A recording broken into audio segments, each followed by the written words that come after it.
They told them not to go. They didn't listen. These warnings weren't just rumors. They were survival instructions.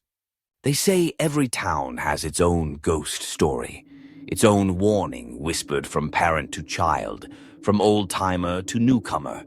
And in our town, that story always started with the same words: "Don't take Tunnel Road at night."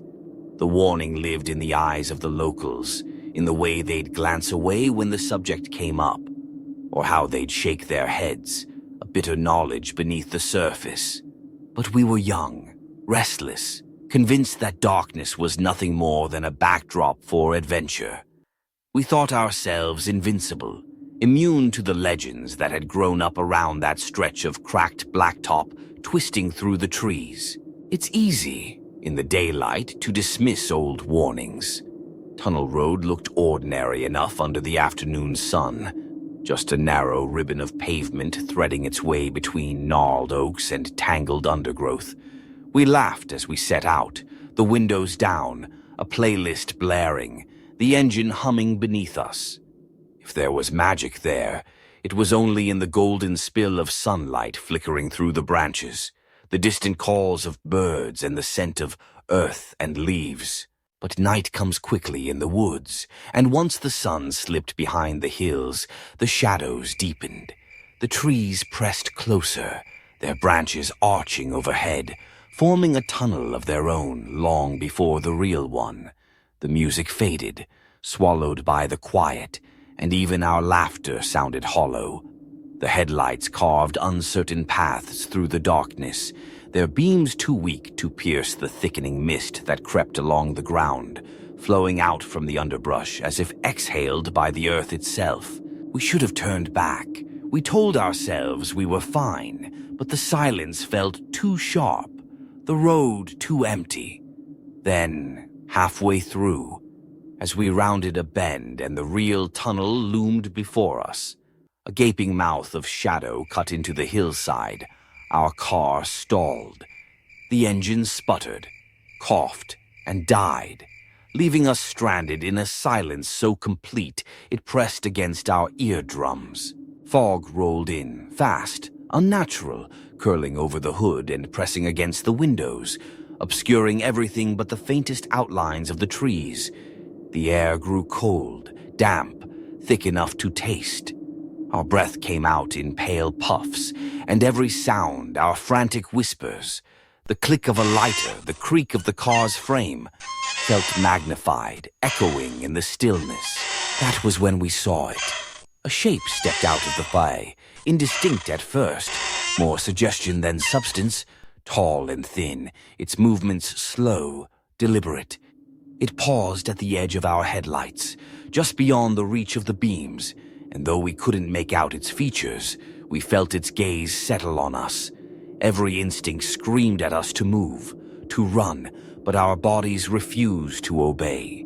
The air seemed heavy, charged, the hairs at the nape of my neck prickling with a cold sweat. Then, out of the fog, we saw headlights, 2 points of white light, distant at first, growing brighter as they drew toward us. But there was no sound, no engine rumble, no crunch of tires on gravel, just the silent approach of those lights, floating through the mist. The shape turned, as if in greeting, and for a moment we thought we might be saved. But the car never materialized.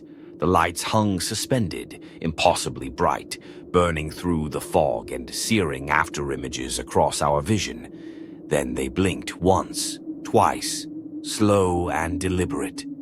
The world seemed to tilt, the fog swirling faster, and somewhere beneath it all, I felt a pressure, a pulling, as if something inside me was being drawn out. The next thing I remember is the taste of earth in my mouth, the rough scrape of bark against my cheek, and the cold bite of dew on my skin. I was lying on the forest floor, bruised and aching, my clothes torn and muddy.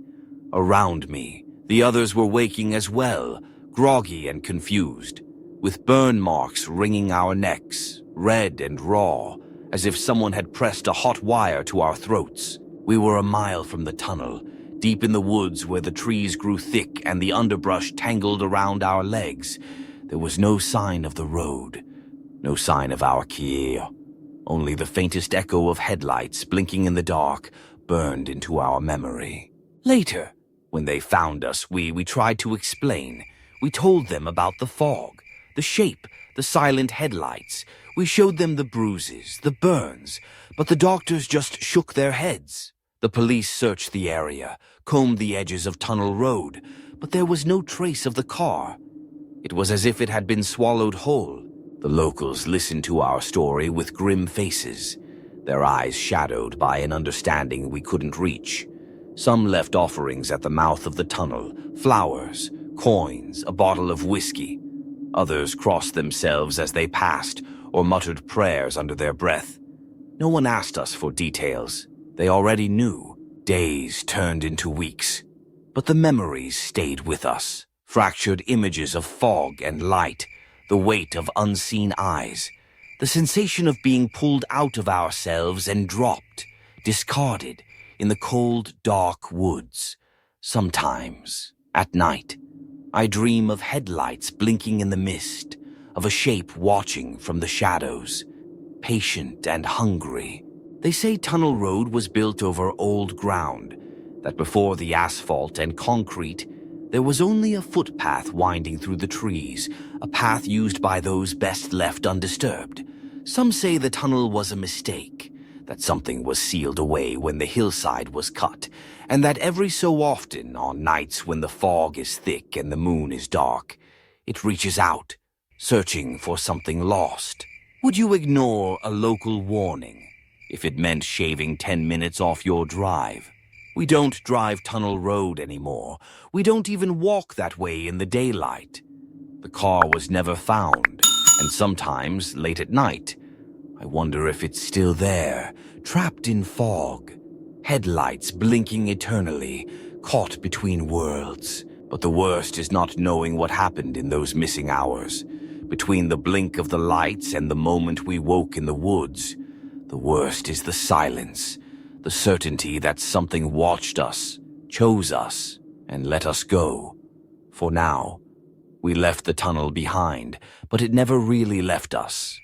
The marks on our necks faded, but the memory lingers, a cold ache beneath the skin. So if you ever find yourself in our town, and someone warns you about Tunnel Road, listen, heed the old stories. Turn around, because some warnings are there for a reason, and some roads are better left untraveled, especially at night, when the fog rolls in and the past comes calling.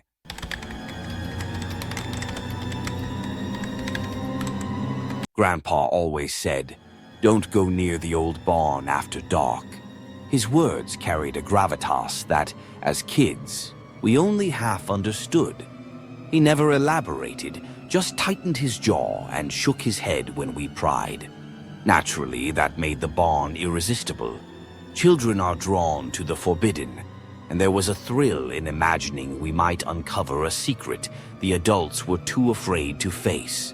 The barn stood at the edge of the field, slouched and weathered, its wood silvered by years of sun and rain. Ivy strangled its sides, and the door sagged on rusty hinges.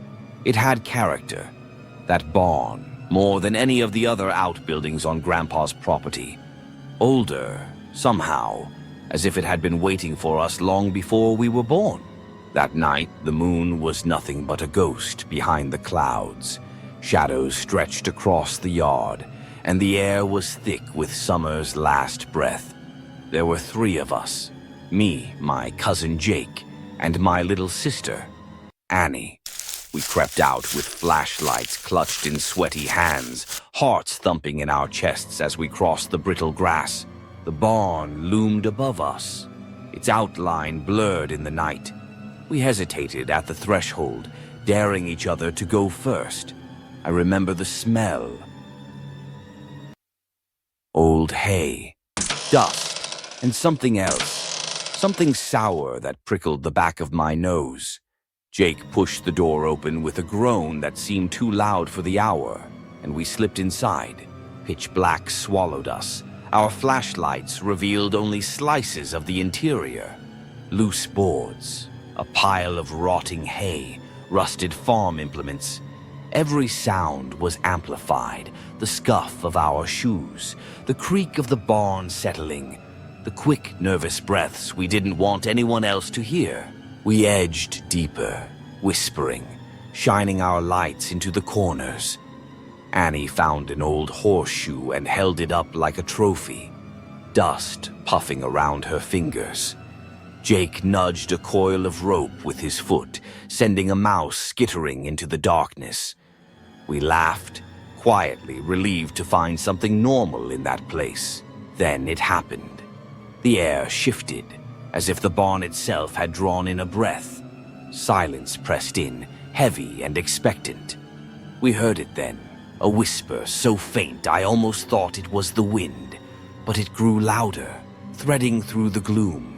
It called our names, one by one. Not right, though, wrong, stretched. The syllables twisted as if spoken by someone who'd only ever heard them from a distance. Emily Chai, Annie. We froze, lights trembling in our hands. The voice was soft, but it echoed all around us, coming from nowhere and everywhere at once. It sounded almost curious, almost hungry. Panic seized me. Instinct took over. I turned to run, calling for the others. That's when I realized Jake wasn't behind me. He was gone. His flashlight lay abandoned on the dirt, its beam flickering against the wall. We shouted his name, desperate and afraid. No answer. We stumbled out of the barn, nearly tripping over each other, hearts pounding like drums. Outside, the night was colder, the wind sharper. We scanned the yard, calling for Jake, until finally Annie spotted him near the old willow tree. He stood perfectly still, arms limp at his sides, eyes wide and unblinking. His lips moved soundlessly, as if reciting something only he could hear. I grabbed his shoulders and shook him, but he didn't respond. Annie burst into tears. We dragged him back to the house, our fear twisting into something else, guilt, maybe, or the awful certainty that we had crossed a line we shouldn't have. Grandpa met us at the door, eyes narrowing as he took in Jake's vacant stare and trembling lips. He didn't ask what happened. He just gathered Jake in his arms and carried him inside. It was hours before Jake spoke. We sat by his bed, watching the steady rise and fall of his chest, waiting for him to return to us. When he finally blinked and focused on us, he looked older somehow, as if he'd seen something he could never forget. He whispered one thing before sleep claimed him. It said it used to live here.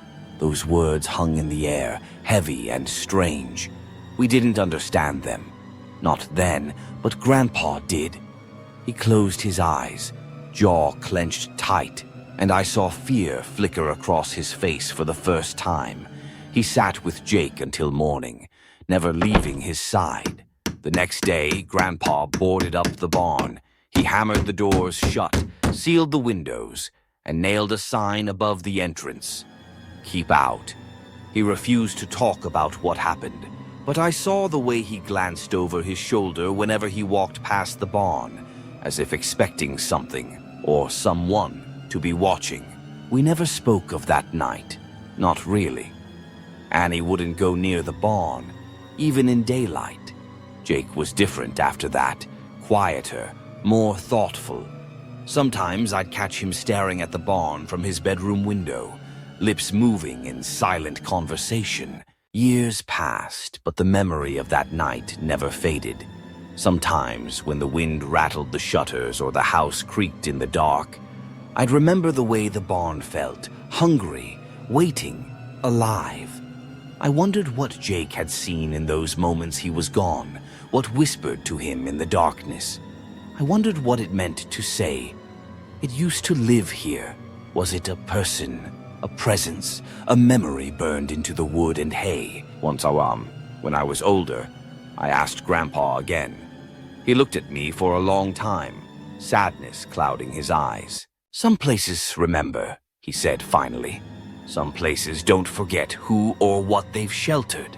He left it at that, but I understood. The barn was more than just a building. It was a vessel for stories, for memories, for things best left undisturbed.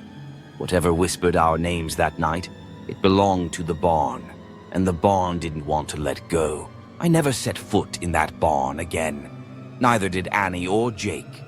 The boards weathered, the paint peeled, and the roof sagged, but the sign remained. Keep out, and sometimes on quiet nights. I thought I heard faint whispers drifting across the field, carrying our names on the wind, soft, wrong, and forever changed. They said, "Don't go." They begged them not to, but what would you do if it was just a shortcut? Watch till the end, then comment. Would you have listened or ignored the warning?